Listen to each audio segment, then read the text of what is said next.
Assalamualaikum warahmatullahi wabarakatuh.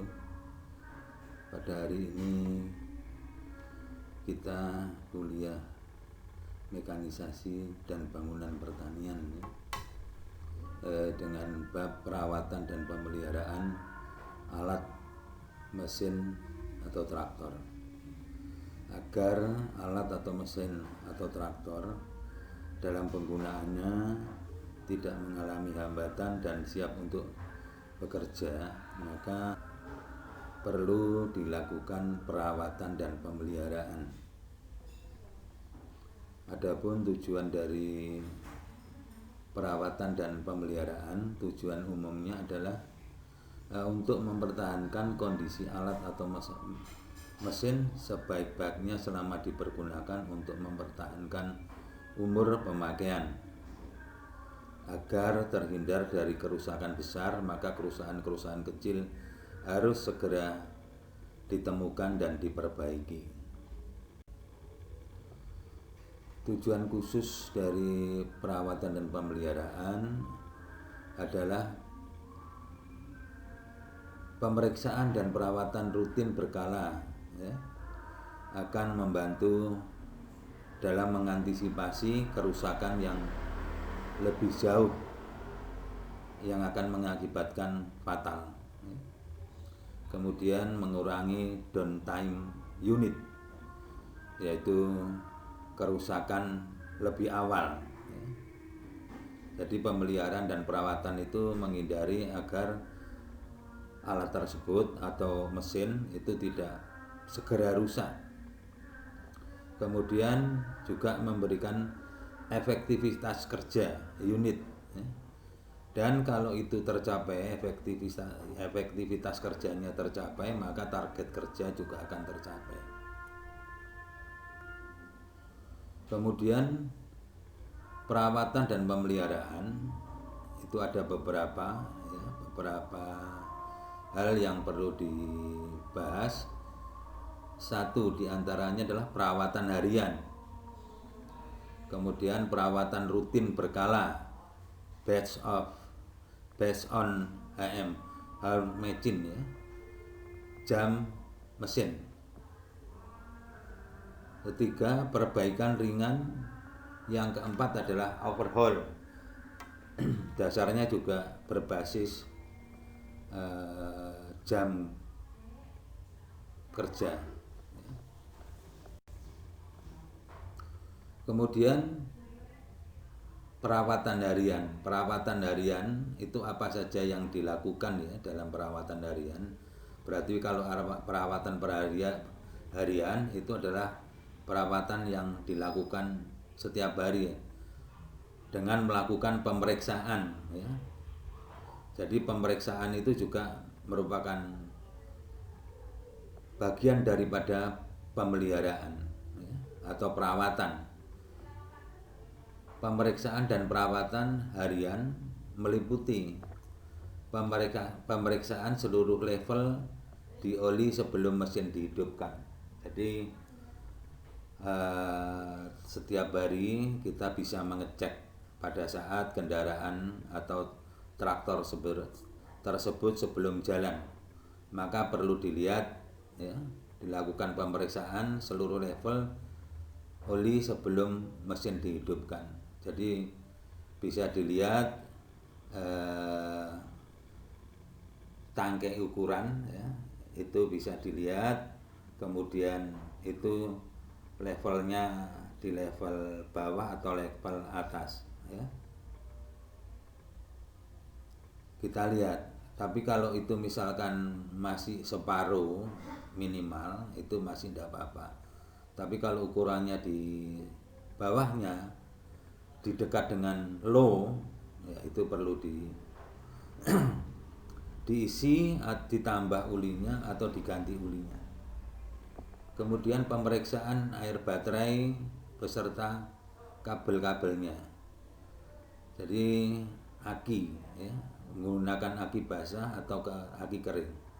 Kalau aki basah dilihat air akinya sampai seberapa tinggi airnya, itu diperiksa. Kemudian pemeriksaan air radiator itu bisa dilihat di reservoirnya itu masih di batas up atau di low. Kalau di low dari habis itu. Kalau mendekati di up ya atas mungkin tidak apa-apa gitu. Kalau kurang ya ditambah mestinya. Kemudian pemeriksaan rem. Pemeriksaan rem itu pemeriksaan oli rem, kemudian remnya bagaimana masih bisa digunakan atau tidak itu diperiksa. Kemudian pemeriksaan kopling, jarak pedal itu terlalu tinggi atau terlalu pendek. Itu bisa dicoba ditekan pakai kaki. Kemudian pemeriksaan sistem listrik dan lampu. Itu biasanya sebelum dihidupkan kontak itu dihidupkan, tapi mesin masih belum di starter ya. Itu dilihat di dalam panel itu apakah hidup merah ya, itu ada panel-panelnya. Kalau itu ada yang hidup, kita harus curiga apa kira-kira. Itu sistem kelistrikannya. Kemudian lampu coba dihidupkan bisa apa enggak ya. Karena traktor besar itu juga ada lampunya, traktor kecil pun juga ada lampunya, hand traktor ya. Kemudian pemeriksaan ketegangan tali kipas. Tali kipas kalau terlalu kendor maka ya tidak baik, bisa lepas. Ada yang tidak bisa berputar atau bahkan berbunyi ya. Cit cit cit bisa seperti itu. Kemudian pemeriksaan tekanan angin ban, kita lihat ya, posisi ban itu agak gembos atau tidak, itu bisa digunakan pakai ukuran ya untuk mengukur angin. Kemudian pemeriksaan baut-baut, terutama baut rodanya kendor atau tidak. Pemeriksaan fungsi sistem hidrolik itu berjalan atau tidak ya. Jadi kalau itu traktor sudah dihidupkan, maka hidrolik itu bisa dinaikkan atau diturunkan. Kalau itu tidak bisa, berarti ada kerusakan. Kemudian pemeriksaan kebocoran oli. Kebocoran oli itu bisa kita lihat di mesin, kemudian di gardan, di as roda, kemudian di bawah ya, di karter bawah itu kalau misalkan banyak oli yang keluar dan kotor sekali, itu berarti olinya bocor, ada kebocoran. Kemudian pada awal menghidupkan mesin sebaiknya pada RPM rendah ya, RPM rendah itu berarti di bawah 500 RPM. Kemudian pembersihan air cleaner sebaiknya dilakukan setiap hari ya. Air pembersih, air cleaner ya. Kemudian pengisian BBM sebaiknya dilakukan pada sore hari untuk menghindari ruang kosong dalam tangki bahan bakar. Dan juga perlu dicatat mesin diesel untuk traktor ya, itu jangan sampai bahan bakar itu sampai seperempatnya, kalau bisa dihindari karena dalam perjalanan apalagi di lokasi di lahan itu kan traktor itu bisa miring ke depan, bisa miring ke belakang, samping, ke kiri. Nah itu apabila kurang bahan bakarnya, itu ada ruang kosong. Kalau ada ruang kosong yang diserap oleh pembakaran, maka bisa kosong dan itu bisa masuk angin dan traktor akan berhenti mesinnya. Kemudian pembersihan unit setelah selesai beroperasi sebaiknya dilakukan setiap hari jika memungkinkan. Jadi kalau sudah selesai digunakan, walaupun ditaruh di garasi atau di rumah, maka sebaiknya harus dibersihkan, dicuci. Kemudian tadi perawatan rutin harian, sekarang perawatan rutin berkala. Ya, berkala itu berarti memenuhi jarak. Jarak itu bisa berapa jam pemakaian, ya, berapa ratus jam, berapa ribu, 100, 400 jam misalkan. Jadi jaraknya adalah jam. Hour matching, ya.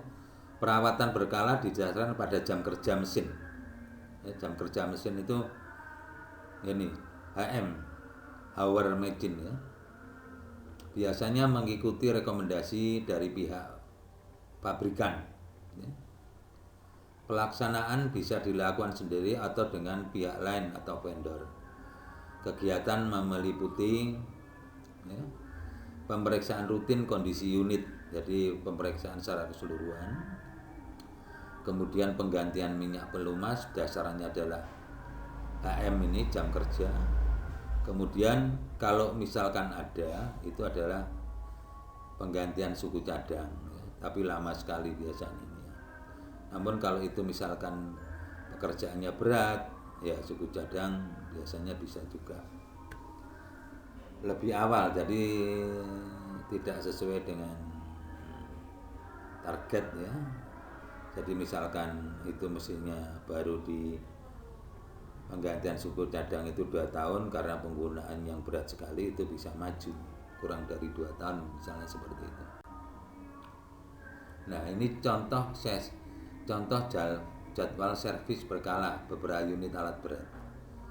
Ini untuk oli mesin, ya. Ini traktor, grader, ekskavator, itu mesin alat-alat berat ini. Ekskavator, grader ini alat-alat besar. Kalau itu traktor, ya, oli mesin 250 jam itu harus diganti.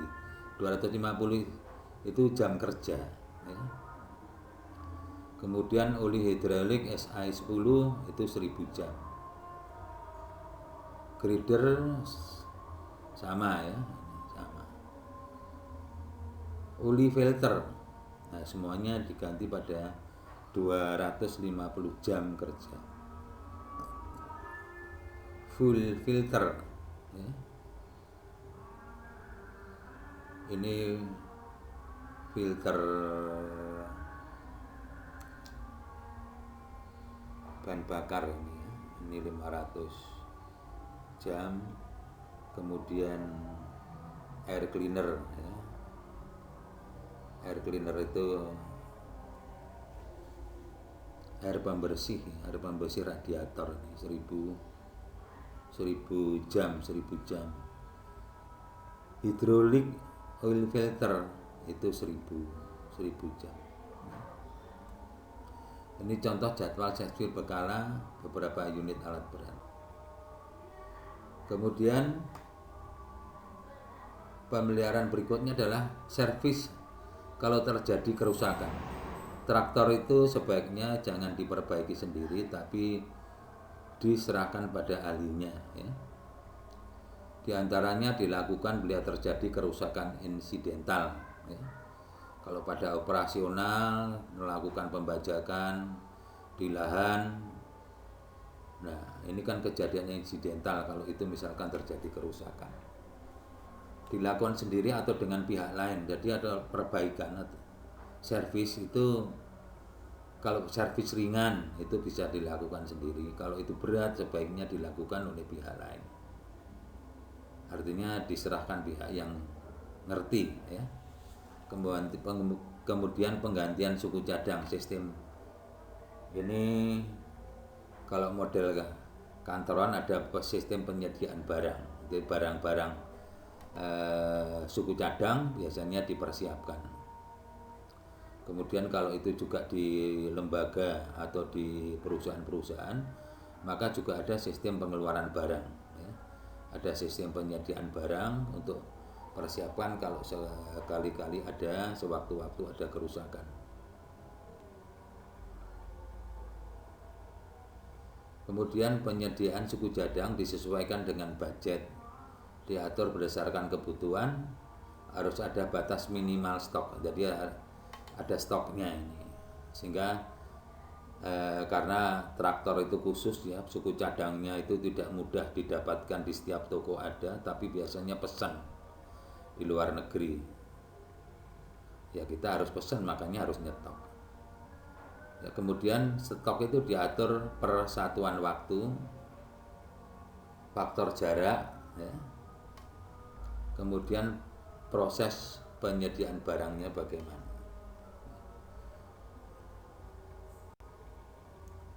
Kemudian yang keempat overhaul. Overhaul itu artinya pemeliharaan secara keseluruhan ya. Boleh dikata itu misalkan membongkar mesin ya. Itu dilakukan jika telah mencapai jadwal atau waktu pelaksanaan overhaul atau traktor per unit ya. Kalau itu misalkan diperiksa sudah waktunya untuk diperbaiki, diservis ya, total ya, maka harus dilakukan. Tapi kalau itu tidak, karena pemeliharaan penggantian oli mesin itu rutin, baik dan sebagainya, overhaul itu bisa mundur ya. Yang tadinya diperkirakan 5 tahun sudah overhaul, tapi karena pemeliharaannya baik itu bisa lebih dari 5 tahun. Kemudian dilakukan overhaul kalau terjadi kerusakan parah yang mengakibatkan harus dilakukan overhaul ya. Kalau itu kerusakan parah, misalkan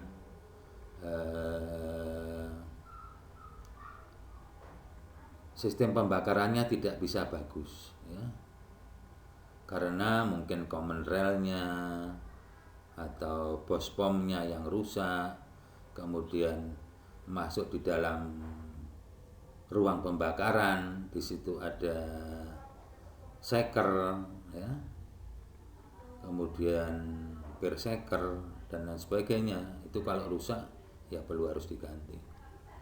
Kemudian beberapa kategori overhaul ya, overhaul itu ada kategorinya, ada overhaul ringan sampai berat ya. Ada beberapa kategori overhaul. Top overhaul itu ya yang bagian ya, bagian atas saja, bagian atas saja yang overhaul ya. Jadi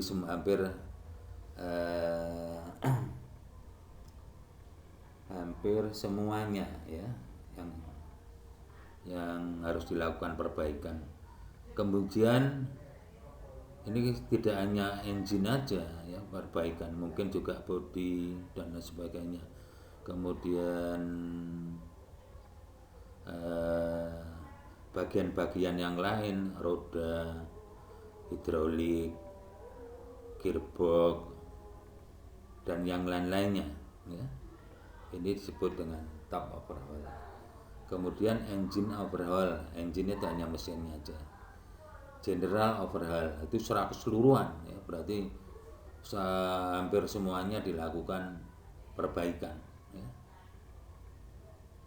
Kemudian undercarriage ya, undercarriage itu hanya yang aja, hanya yang mengalami kerusakan aja ya, itu dilakukan perbaikan.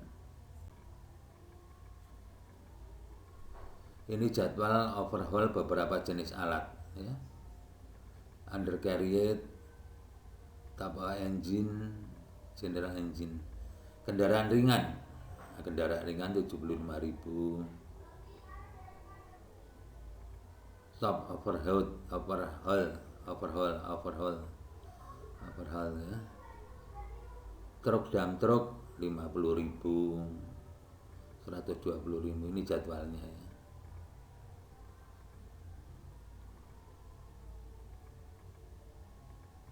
Ini kalau ini kilometer ini ya, karena kendaraan ringan, truk, alat berat. Kalau alat berat ini jam ya. Kalau kendaraan jalan ini adalah kilometer ini ya.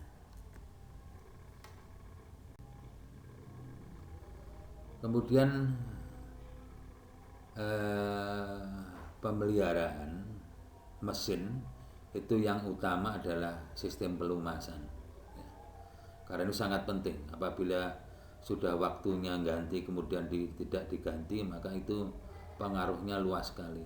Ya. Kemudian apa sih pelumasan itu ya? Ya, pelumasan itu adalah pemberian oli, itu namanya pelumasan. Ya. Kemudian fungsinya apa sih? Memberi pelumas pada bagian-bagian yang bergerak. Ya, itu fungsi pelumasan. Kemudian menjadi bantalan antara dua metal yang bergerak.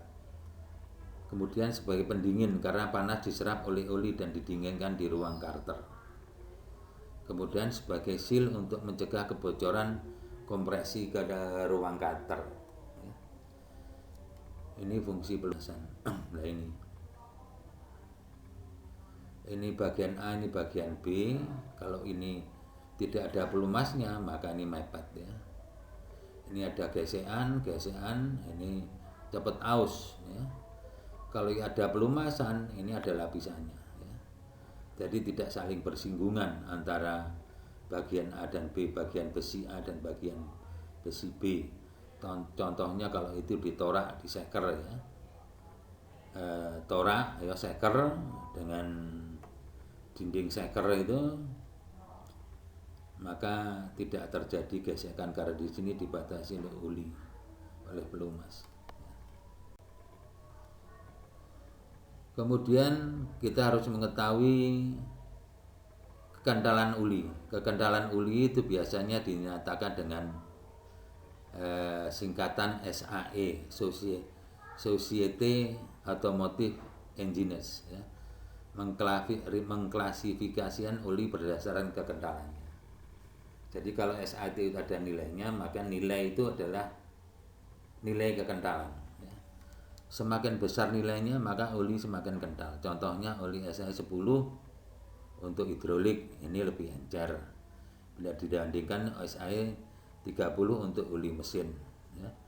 SAE 40 untuk oli mesin yang agak tua, agak lama ya. Kemudian SAE 90 berarti lebih kental untuk oli transmisi, gardan dan sebagainya. Kemudian SAE oli ini SAE 90 bisa digunakan untuk oli transmisi dan gardan ya. Kalau itu biasanya mobil-mobil kecil itu biasanya menggunakan oli 90. Kalau ini truk termasuk traktor itu biasanya menggunakan SAE 140 ya, itu untuk oli gardan. Jadi SAE nilainya ini menunjukkan kekentalan ya. Makin besar makin kental.